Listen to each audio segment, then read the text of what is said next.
Hello everyone, मैं अंकुर बबेले आप सभी का स्वागत करता हूं मैग्नेट ब्रेन्स हिंदी पर। मैग्नेट ब्रेन्स हिंदी एक ऐसा प्लेटफॉर्म है जो हिंदी माध्यम की कक्षा 6 से लेकर कक्षा 12वीं तक का संपूर्ण पाठ्यक्रम बिल्कुल निःशुल्क में उपलब्ध करा रहा है। मैग्नेट ब्रेन्स जाना जाता है अपनी मुफ्त शिक्षा के लिए, मतलब आपको यहाँ पर किसी प्रकार का कोई पेमेंट नहीं करना होता है। आपको सभी वीडियोस मिलते हैं बिल्कुल निःशुल्क, वो भी क्वालिटी कंटेंट और क्वालिटी टीचर्स के साथ। तो बात करते हैं कि इस वीडियो के अंदर हम क्या पढ़ेंगे। तो इस वीडियो के अंदर हम पढ़ने वाले हैं भू संसाधन के बारे में। भू संसाधन जो टॉपिक है हमारा वो है कक्षा 10वीं के भूगोल के चैप्टर नंबर 1 का।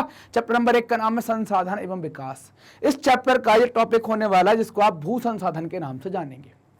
अब भू संसाधन आप किसको कहेंगे, तो भू संसाधन का मतलब हो जाता है जो जमीन से जुड़ी चीजें होती हैं उनको आप क्या कहते हैं, भू संसाधन कहते हैं। क्या कहलाता है, वो भू संसाधन कहलाते हैं।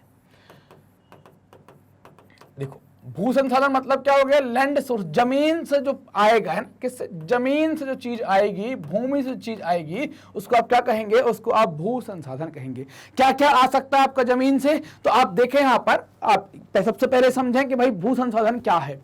तो भूमि जो है, भूमि मतलब भूमि जो मतलब जमीन हमारे जीवन को आधार प्रदान करती। कैसे, एक तो हम उस पर खड़े हैं, खाना हमारा उसी पर पैदा होता है, पर्यावरण हमारा उसी पर पैदा होता है, हम अपना रहन सहन भी उसी के ऊपर कर पाते हैं। इसलिए प्राकृतिक संसाधनों में भू संसाधन सबसे महत्वपूर्ण है। तो भूमि संसाधन महत्वपूर्ण होने के पीछे कारण क्या है, क्योंकि यह हमको आधार प्रदान करती है। प्राकृतिक वनस्पति, वन्य जीवन, मानव जीवन, आर्थिक क्रियाएं, परिवहन, संचार व्यवस्थाएं, सब कुछ भूमि पर ही आधारित है। ऐसा कुछ नहीं है कि बिना जमीन के कुछ हो पाए। भूमि एक सीमित संसाधन है, मतलब इसकी एक सीमा है, उसके बाद फिर ये खत्म हो जाती है, सीमित संसाधन है। इसलिए भू संसाधनों के इस्तेमाल के लिए सही योजना की आवश्यकता होती है। मतलब इसको एक प्लान के तरीके से, एक नियोजन के तरीके से, एक स्कीम के तरीके से आपको इसका उपयोग करना चाहिए। भारत में कई तरीके की भूमि है, जैसे पहाड़, पठार, मैदान और द्वीप। इस प्रकार की भूमि आपको कई प्रकार की देखने को मिलेंगी। तो पहाड़, जिसे मैदान, पर्वत और पठार, ये फिगर आप देख लीजिए। आपको 27% में क्या मिलेगा, यहां पर ये पठार है आपका, क्या है, ये पठार है। 43% पर क्या मिलेगा, ये मैदान है आपका। और 30% में क्या मिलेंगे, ये पर्वत है। ये भारत की भूमि का फिगर है। इसको इस तरीके से बांट दिया गया है, पठार, पर्वत और मैदान के रूप में। अब बात आएगी कि पठार क्या कहलाता है, पर्वत क्या कहलाता है, मैदान क्या कहलाता है। तो इनको जान लेते हैं कि पठार, पर्वत और मैदान क्या कहलाता है, इनको देखते हैं। सबसे पहले हम बात करेंगे, मैं आपके सामने 3-4 चीजें ऐसी बना लेता हूं, फिर हम आगे जब पढ़ते चलेंगे तो देखते ही चलेंगे। ठीक, एक तो ऐसी चीज बना ली यहां पर, देखिए एक ये ऐसा तैयार कर लिया अपन ने कुछ।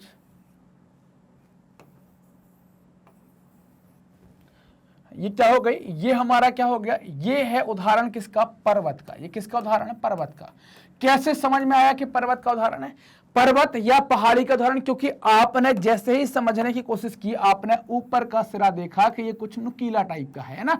तो ये अगर किसी चीज जो जमीन से ऊंची है ना, जमीन पर कुछ चीजें होती हैं, उनको कहते हैं हम क्या, उच्चावाच। क्या कहते हैं, उच्चावाच, है ना। उच्चावाच कहलाती है, मतलब ऊंची चीजें। तो सबसे ऊंची चीज धरती के ऊपर, अगर ये पृथ्वी है तो इस पर सबसे ऊंची चीज क्या है, पर्वत। और पर्वत के बाद दूसरे नंबर पर क्या होता है, पठार, है ना।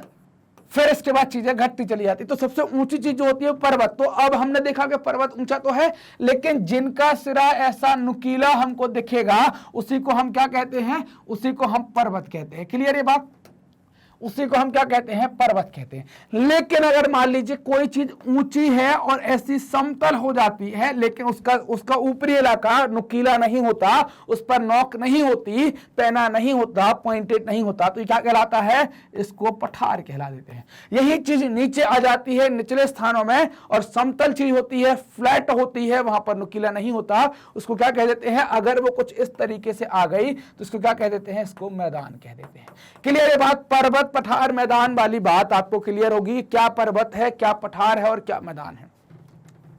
पहाड़ या पर्वत जिसको आप कहते हैं, तो भारत की कुल भूमि का 30% पहाड़ों के रूप में है। पहाड़ मतलब क्या है, इस तरीके से आप देख पा रहे हैं कि जिनका ऊपरी सिरा क्या है, नुकीला है, इसको आप क्या कहते हैं, पर्वत, पहाड़ या पहाड़ियां कहलाती हैं। ये सब पहाड़ और पहाड़ी में अंतर क्या है, पर्वत और पहाड़ी में या हिल में, माउंटेन और हिल में अंतर क्या है, जिसकी ऊंचाई 1000 मीटर से कम रहेगी, आकार ऐसा ही रहेगा, वो पहाड़ी कहलाएगी। और 1000 मीटर से ऊंचा होगा वो क्या कहलाएगा, उसको आप पहाड़ कह सकते हैं, पर्वत कह सकते हैं। तो ये पर्वत हैं, ये ऐसे होते हैं, ये भारत में लगभग 30% क्षेत्रफल पर आप पर्वतों को पाएंगे।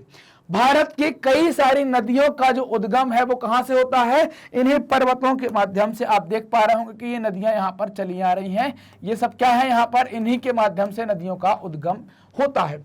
12मासी नदियों का जल प्रवाह पहाड़ों के कारण ही बना होता है, क्योंकि कई सारे पहाड़ ग्लेशियर से ढके होते हैं और गर्मियों में बर्फ पिघलती है और पानी आता रहता है। इस कारण से हम क्या कहते हैं, नदी में 12 महीने पानी रहता है, इसलिए क्या कहलाती है, 12मासी नदी कहलाती है। ये नदियां अपने साथ उपजाऊ मिट्टी लाती हैं, जिनसे मैदानों का निर्माण होता है, जिनसे आप मैदानों को बना पाते हैं। इन नदियों से मिलने वाले पानी से हमारे खेतों की सिंचाई होती है ना। इन नदियों से जो पानी मिलता है उनसे क्या होता है, खेतों की सिंचाई होती है, साथ ही साथ पीने का पानी भी उपलब्ध हो पाता है, पीने का पानी भी हमारे पास उपलब्ध हो पाता है। मैदान की बात करें तो मैदान आप किसको कहेंगे, तो भारत की कुल भूमि पर 43% आपको मैदान मिलेगा। मैदान जनरली कहां होगा, नदियों के द्वारा बनाए जाते हैं। मैदान की भूमि समतल होने के कारण अधिकतर आर्थिक क्रियाओं के लिए अनुकूल होती है। मैदान में घनी आबादी होती है, क्योंकि मैदान की जमीन खेती के लायक होती है। समतल भूमि में मकान, कल कारखाने आसानी से बनाए जा सकते हैं, उसको आप मैदान कहते हैं। ये मैदान, ये दिल्ली के गांधी मैदान का उदाहरण है, इसको ऐसी जगह को आप क्या कहते हैं, मैदान कहलाता है। पठार क्या कहलाते हैं, मैदान से कुछ ऊंचा, ये हाइट आप देख पा रहे होंगे, यहां पर ये हाइट आप देख पा रहे होंगे। ऊंचा होने के बाद फिर क्या है, ये समतल है पूरा, तो ये कुछ ऊंचाई पर है लेकिन समतल है, तो इसको क्या कह देते हैं, इसको कह देते हैं पठार कहला जाता है। क्लियर ये बात कि पठार क्यों कह रहे हैं, क्योंकि थोड़ी ऊंचा है लेकिन समतल है। भारत की कुल भूमि का 27% पठारों के रूप में। इन पठारों में हमें कई प्रकार के खनिज, जीवाश्म ईंधन और वन संपदा मिलती है, या वन संपदा प्राप्त होती है इन पठारों के माध्यम से। तो यहां पर हमने ये बात कर ली कि भाई कैसे हम भू संसाधनों के बारे में बात कर रहे हैं, तो वो हमने यहां पर बात कर ली कि भू संसाधन क्या कहलाते हैं। मैग्नेटब्रेन्स ने आपकी सुविधा के लिए अपनी एक वेबसाइट बनाई है, magnetbrains.com। वेबसाइट का उपयोग करने के लिए टाइप करें magnetbrains.com। जैसे ही आप टाइप करते हैं आप हमारी वेबसाइट पर पहुंच जाते हैं, मैग्नेटब्रेन्स। वहां पर जैसे ही आप पहुंचते हैं मैग्नेटब्रेन्स पर, तो आपको यहां पर कोर्सेज का ऑप्शन मिलेगा और कई सारे कोर्स होंगे, जो आपको अच्छा लगता है चुन सकते हैं। मान लीजिए कि आप हिंदी मीडियम के हैं, आपने हिंदी मीडियम चुन लिया। कोर्स चुनने के बाद आपको क्लास चुननी है, क्लास चुनने के बाद आपके सामने बहुत सारे टीचर होंगे, आपको आपका सब्जेक्ट चुनना है जो आपका पढ़ने का मन कर रहा है। जैसे मान लीजिए कि आपका भूगोल पढ़ने का मन कर रहा है, आपने क्लिक किया भूगोल पर, यहाँ वॉच नाउ पर क्लिक करते ही क्या होगा, भूगोल के सभी चैप्टर वाइज सिलेबस आपके सामने है। जो टॉपिक देखना है, जिस चैप्टर का देखना है, क्लिक किया, उसका जो टॉपिक देखना है उसके आगे वॉच नाउ लिखा होगा, उस पर क्लिक किया और वीडियो चला लिया। पूरा वीडियो देखने के बाद अगले वीडियो पर जाना है, तो आपके लिए सुविधा के लिए क्या बनाया गया है, नेक्स्ट वीडियो का बटन बनाया गया है। इसका उपयोग करेंगे, अगले वीडियो पर चले जाएंगे। क्लियर बात कि कैसे आप उपयोग करेंगे हमारी वेबसाइट का।